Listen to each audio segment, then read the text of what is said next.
Thank you for tuning into Halton News right here on your TV. It's Tuesday, July 7th, and I'm Jessica Kading. There are 7 less active COVID-19 cases in our region since our last update on Friday. There are currently 49 people in Halton with this virus. 6 of those cases are in Burlington, 11 in Oakville, 28 in Milton, and only 4 in Halton Hills.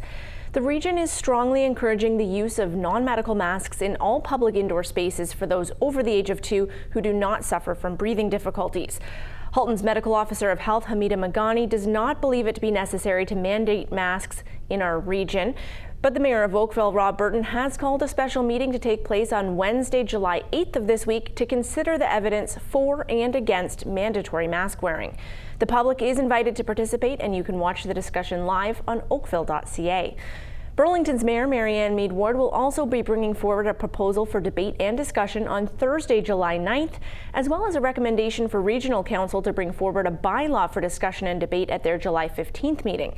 I was also able to speak with Mead Ward earlier today about the Ontario mayors and chairs all coming together to issue an emergency call to the provincial and federal governments for financial support. Our basic request of the federal and provincial government is the time to act is now. No more promises. We need funding, and we need it yesterday. We need it now. So the Large Urban Mayors Caucus of Ontario, the mayors and regional chairs of single-tier municipalities, the Greater Toronto Hamilton area mayors, and the Association of Municipalities of Ontario met this morning, signed an emergency statement, which we have now sent to the Premier and the federal government and all of our respective MPs, MPPs to get that funding.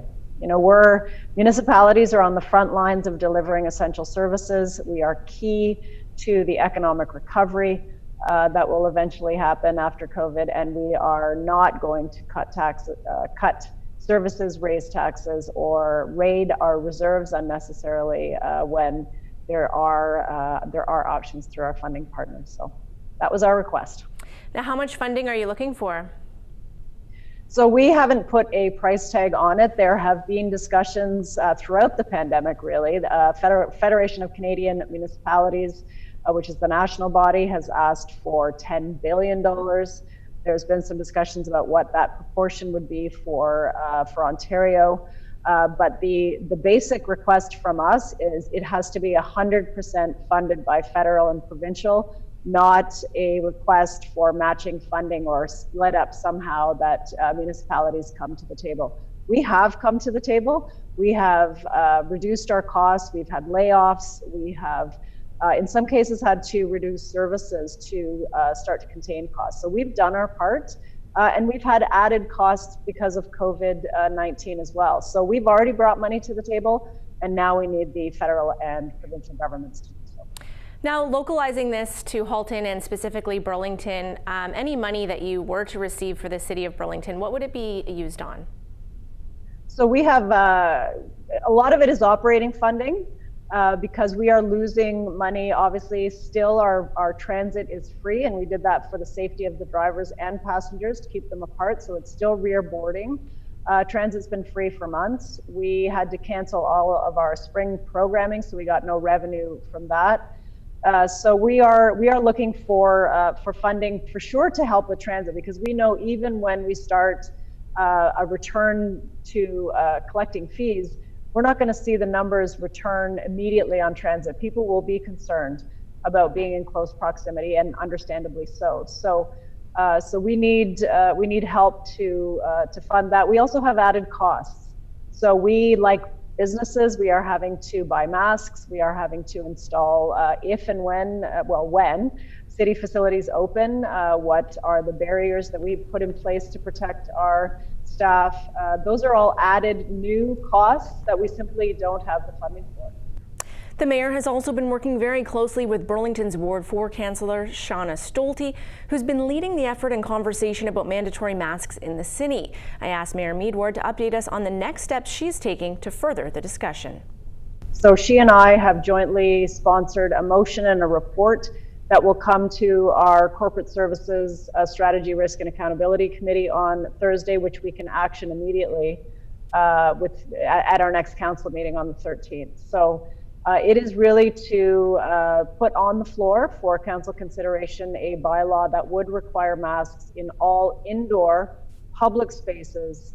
And there are some exceptions for people. There's a range of exceptions in the bylaw, but it is really intended to encourage more people to wear masks. We do know that they help prevent the spread of COVID. They will help to keep all of us safe. And even though our numbers are extremely low, Burlington has the lowest per capita infection rate and has throughout this pandemic, but we can't be complacent.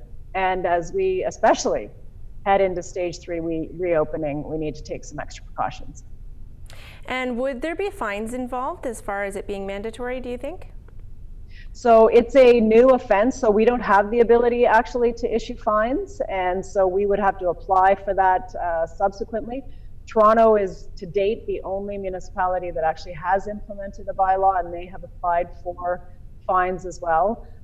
We will certainly initially do our best to educate people to encourage voluntary compliance. That's how we do things typically in Burlington. We haven't handed out a lot of fines throughout this pandemic because usually once people get the message and we talk with them, they are willing to comply. Milton is also considering making masks mandatory. There's at least one councillor pushing in that direction. Melissa Candelaria has that story. Town of Milton Councillor Rick DiLorenzo is hoping masks will be mandatory in enclosed public spaces. DiLorenzo will be bringing an amendment to the COVID-19 recovery item during a special council meeting Thursday. The amendment would direct staff to create a temporary bylaw for mandatory masks, which would then be brought before council at the regular meeting on July 20th. DiLorenzo says this would help us try to prevent a second wave. We're going to have discussions this week with the town clerk and bylaw officers with the town of Milton to see what is possible. And we're also studying what other municipalities are passing as well. So I've already spoken to Milton CAO. I have another discussion with our clerk to review both what we think is realistically possible and how and what type of enforcement would be possible, and to look at what the other municipalities have already passed or looking at passing. Although Halton Region strongly encourages we wear masks in public enclosed spaces, DiLorenzo says he's disappointed the region hasn't taken the next steps to make them mandatory, hence why the town of Milton might need to take things into their own hands. It's very fluid right now. I know Halton Region is having another meeting coming up before the 20th. So if Halton Region reverses their decision, or if Halton Region takes a position to make masks mandatory within Halton Region, then we wouldn't require a local Milton motion to do that. I would be pleasantly surprised if Halton Region decides in their next meeting to make them mandatory in the region. So I guess we'll have to wait to see if that occurs. DiLorenzo has created a poll on his Facebook page asking residents what they thought about the idea of mandatory masks. He says he posted the poll after receiving many calls and emails asking about this very issue. So I have some anecdotal evidence just on discussions and phone calls. It looked like a majority of Miltonians would want mandatory masks. And I think the poll is around 75% mandatory, 25% not. But keep in mind that it is an online poll, so it's not statistically valid. I'm not a professional polling company, but at the same time, I thought there is merit for polling a few hundred Miltonians to see how they feel. At the same time, we want to make sure any temporary bylaw we pass has some professional medical opinion and advice to help us write a bylaw that we think is going to help. And we're not just making a political decision, but we're making a decision with all the information and facts that we currently know that would help the health and safety of all Miltonians. Now, as DiLorenzo mentioned earlier, there is a possibility Halton Region could decide to make masks mandatory region-wide at their next meeting, which is July 15th, something DiLorenzo hope does happen. Reporting for Halton News, I'm Melissa Candelaria. Contact tracing is another key component of stopping the spread of COVID-19. Nikki Wesley spoke with the Halton region to find out what you should expect if you receive that call. 90% of all cases and contacts are followed up on within 24 hours in Halton. Director of COVID Case and Contact Management and Outbreak, Susan Alfred, shares what you should expect in a contact tracing phone call. So we would call you and we would let you know that you're a contact, and we would just go through everything that you needed to know, like step by step, so that you had no questions at all. Very, really clearly, we'd make sure that you understood. And then that's just the beginning of a conversation. And I think that's what's important for people to know, is that we're going to keep reaching out to you every day or two to follow you through that period of self-isolation, so that you really do feel supported, so that you can discuss, I'm feeling more tired than usual, or just so that we can help walk you through that, so that you're not having to make those decisions on your own. We don't want anyone to feel alone, or that they don't know how to properly protect their family or their loved ones. We really want people to feel supported, and it's great with those check-ins every day or two, because questions come up that you may not know the answer to. There are currently 40 investigators working to cover all of Halton. How difficult has it been for contacts to recall where they've been for the past 14 days? At first it's hard to recall, but really, our job is twofold when we're on the phone with someone. We want to determine who may be a contact, right? So in those days preceding their symptoms, we'd have a chat with them about who they've come in contact with. And then we go back in time with them in order to determine what perhaps the setting was that they may have been exposed. And the reason that that's important is that other people may have been at that setting as well. So it is like detective work in order to prevent the spread of infection in our community. How have community members reacted to receiving a call? Individuals overall have been incredibly cooperative, happy to help. This controlling the spread of COVID-19, the infection, really relies on everyone to do their part and to voluntarily take steps to prevent the spread of COVID-19. Alfred addresses those with privacy concerns. I think what's important for people to know is that their confidentiality, if they are a case, is maintained when we reach out to those contacts. No personal identifying information is provided about who the case is that they may have been in contact with. While finishing up the interview, Alfred couldn't help but share her gratitude. Our public health nurses have been working tirelessly around the clock in order to support the community and prevent the spread of infection.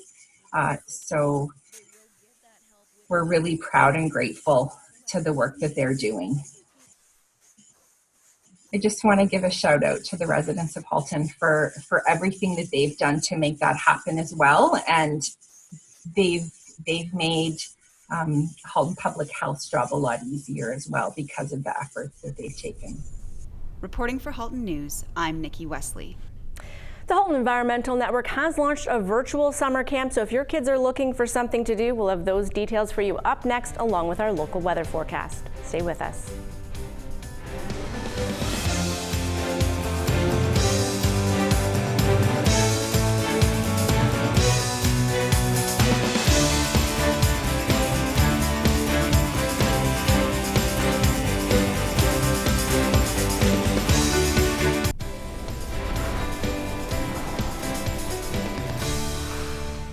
The Halton Halton Environmental Network has launched a virtual summer camp for the week of July 20th to 24th, and there's still time to sign up. Nikki Wesley spoke with environmental education consultant Suha Khan to get to the root of the program. Eco Heroes is a virtual summer camp that the Halton Environmental Network is launching this summer for kids from ages 6 to 10 to participate in from their own homes. So we're hoping to incorporate some eco-mindful activities for them, having an online session, but also providing them with the resources to complete activities, experiments, and fun arts and crafts with their families at home as well. Every camper, everybody who's registered is going to get a little box filled with materials that they can use, and we try to make them as eco-mindful as possible. One of the days that I'm looking forward to is the Backyard Biodiversity Day. So what we're looking forward to doing is we're going to have the kids log into a Zoom call, a secure call, around 10 in the morning, and we're going to have a discussion about what kind of wildlife they can find in their backyards or any other green space in their communities. And I'm going to get them to do a quick little activity of sectioning off a part in their yard, or again, any other green space like a park or a trail near their house. And we're gonna talk about the different native species and different invasive species we can find, different animals, what kind of birds, what kind of pets people have. And we're just gonna discuss on how every different element of that ecosystem affects different aspects of other organisms' life. It's kind of figuring out how everything's connected. All of the details for the camp can be found on the Halton Environmental Network's website. That's haltonenvironet.ca under the Summer 2020 tab.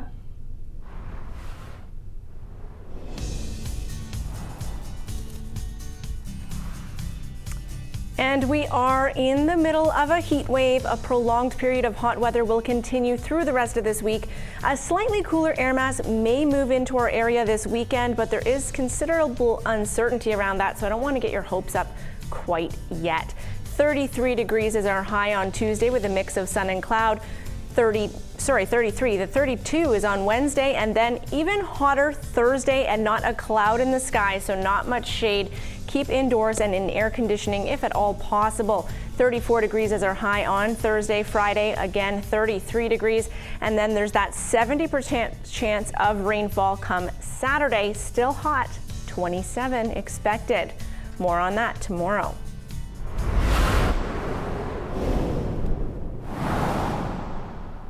The Oakville Chamber of Commerce 66th Annual Golf Tournament is back on and will take place Tuesday, July 21st. This year, due to COVID-19 restrictions, the tournament will look a little different, but they're still excited to host this tournament at the beautiful Glen Abbey Golf Club. There's a welcome gift included, as well as a complimentary snack and beverage station situated throughout the golfing experience, plus a meal on the patio for 90 full minutes overlooking the 18th hole.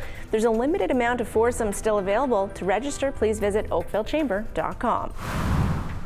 Next Generation Manufacturing Canada, otherwise known as NGen, are launching a $30 million strategic supply challenge.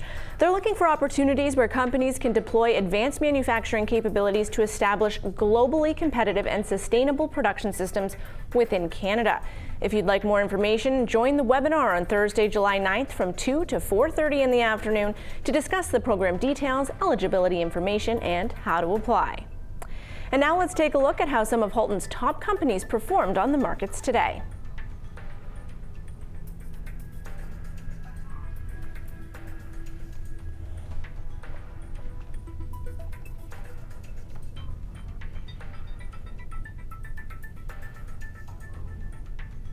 Still ahead, more from the Burlington Food Bank and how you can help give back. Stay with us.